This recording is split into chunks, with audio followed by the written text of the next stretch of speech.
أنا نورة، عندي 29 سنة، بشتغل موظفة في شركة تأمين وساكنة لوحدي في شقة صغيرة في حي هادي نسبياً في شبرا.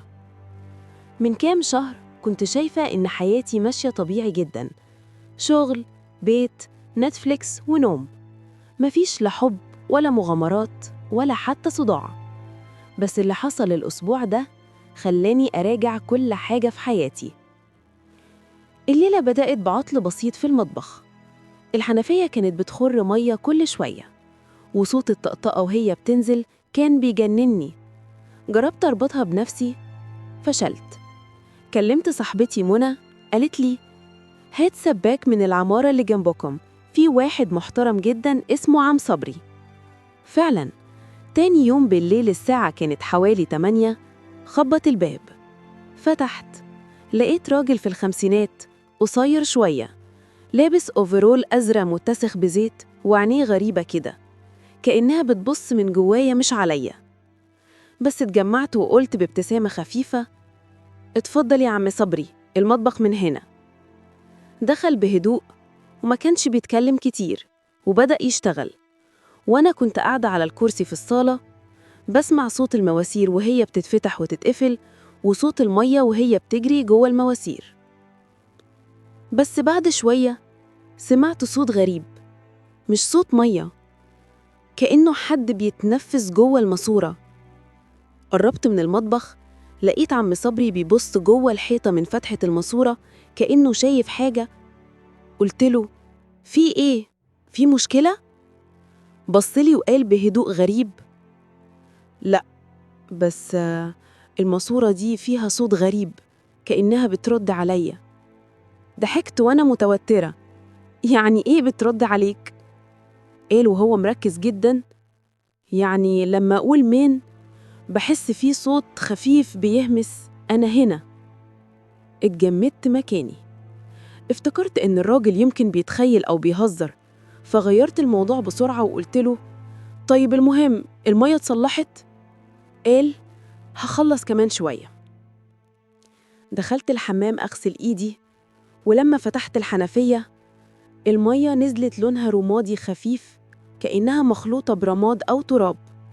قلبي وقع، ناديته بسرعة عم صبري المية غريبة قوي. جالي جري وبص في الحنفية وقال غريبة فعلا، المية دي مش عندكم، دي من تحت، من مواسير الدور اللي تحتيكي. وقتها حسيت إن في حاجة مش مظبوطة، خصوصاً لما قرب من الماسورة تاني ووشه اتغير خالص كأن حد بيناديه من جوه. قال بصوت واطي الصوت بيناديني تاني، وقبل ما اتكلم مد راسه جوه فتحة الماسورة. وأقسم بالله لحد النهاردة فاكرة اللحظة دي، كان بيحاول يسمع وفجأة سحبته حاجة جوه الماسورة نص متر لجوه. صرخت بأعلى صوتي، واقع على الأرض بعدها، بس جسمه كان متصلب وعينه مفتوحة ومش بيتنفس. وقفت مكاني مذهولة مش قادرة أتحرك، إيديا كانت بتترعش ودماغي مش مستوعبة إيه اللي حصل.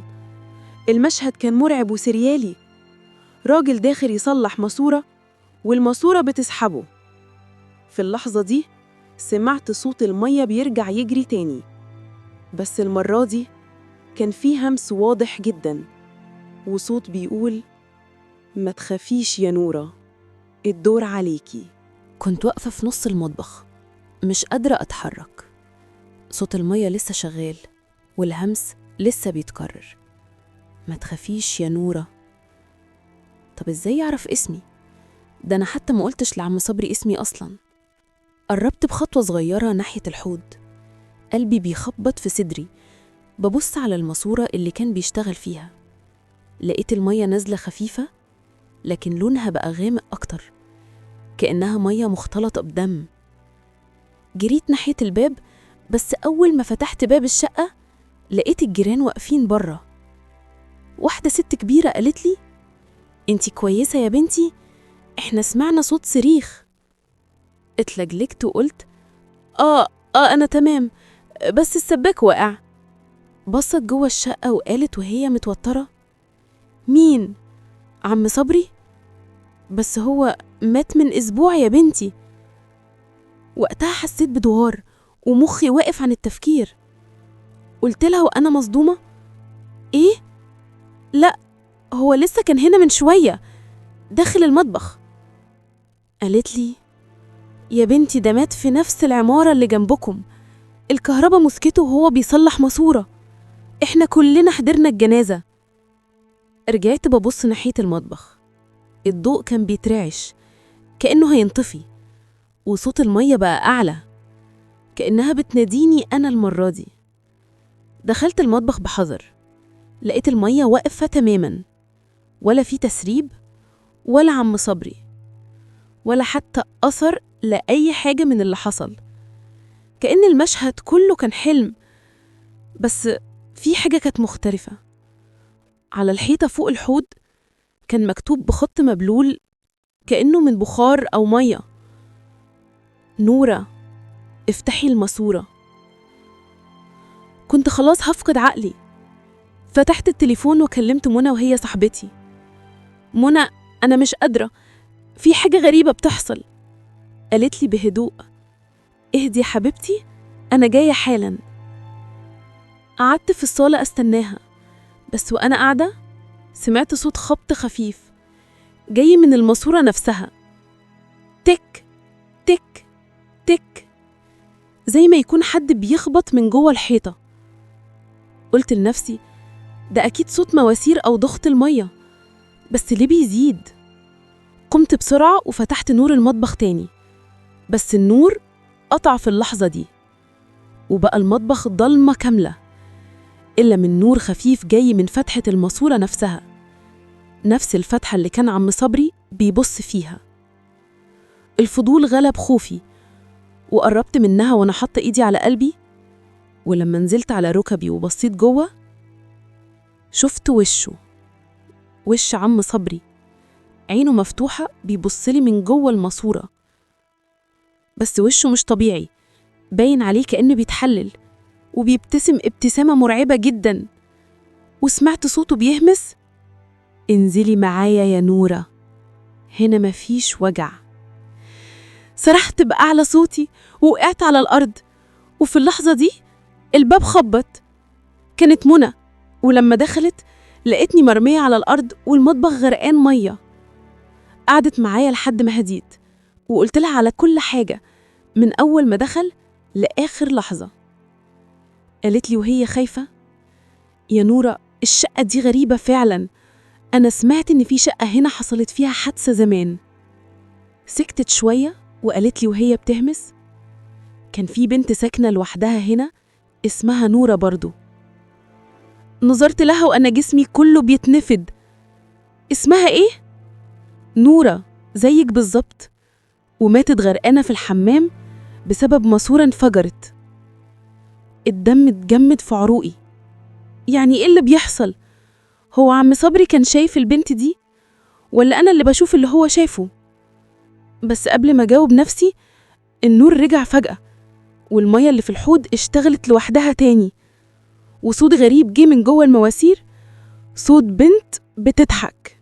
بعد اللي حصل قررت أسيب الشقة فوراً، بس الغريب إنه ولا سمسار راضي يلاقيني شقة جديدة بسرعة.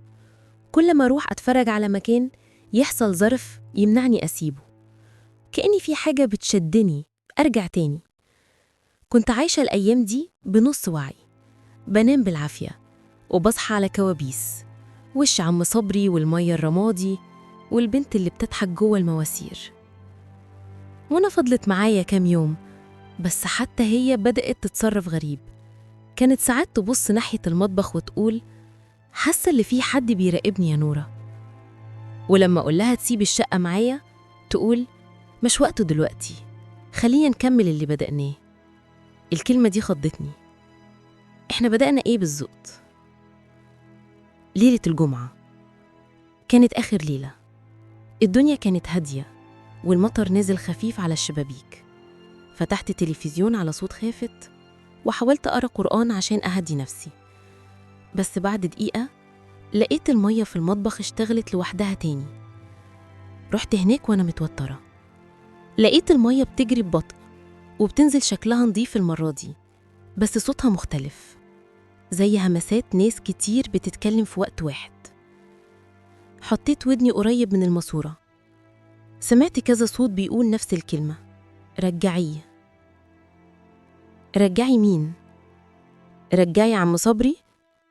ولا رجعي البنت اللي ماتت قبلي؟ ولا أنا اللي المفروض أرجع نفسي؟ بدأت أحس إن المطبخ بيتقل عليا، الهوا بقى بارد، والنور بدأ يطفي لوحده لمبة ورا لمبة. وفجأة طلعت فقاقيع من الحوض كأن المية بتغلي. رجعت خطوة لورا، بس ساعتها شفت حاجة جوه الماسورة، مش وش عم صبري المرة دي، وش بنت نفس وشي، نورة التانية. كانت بتبصلي بنفس ملامحي وبتضحك، وقالت بصوتي أنا: اتأخرت يا نورة، المفروض كنتي هنا من زمان.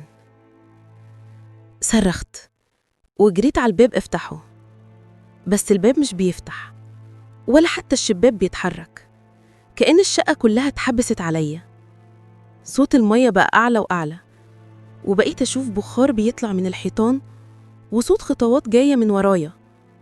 لفيت بسرعة، مفيش حد، لكن كان في نقطة مية بتنقط من السقف وبتكتب على الأرض كلمة واحدة: غرقنا. بعدها مش فاكرة كتير.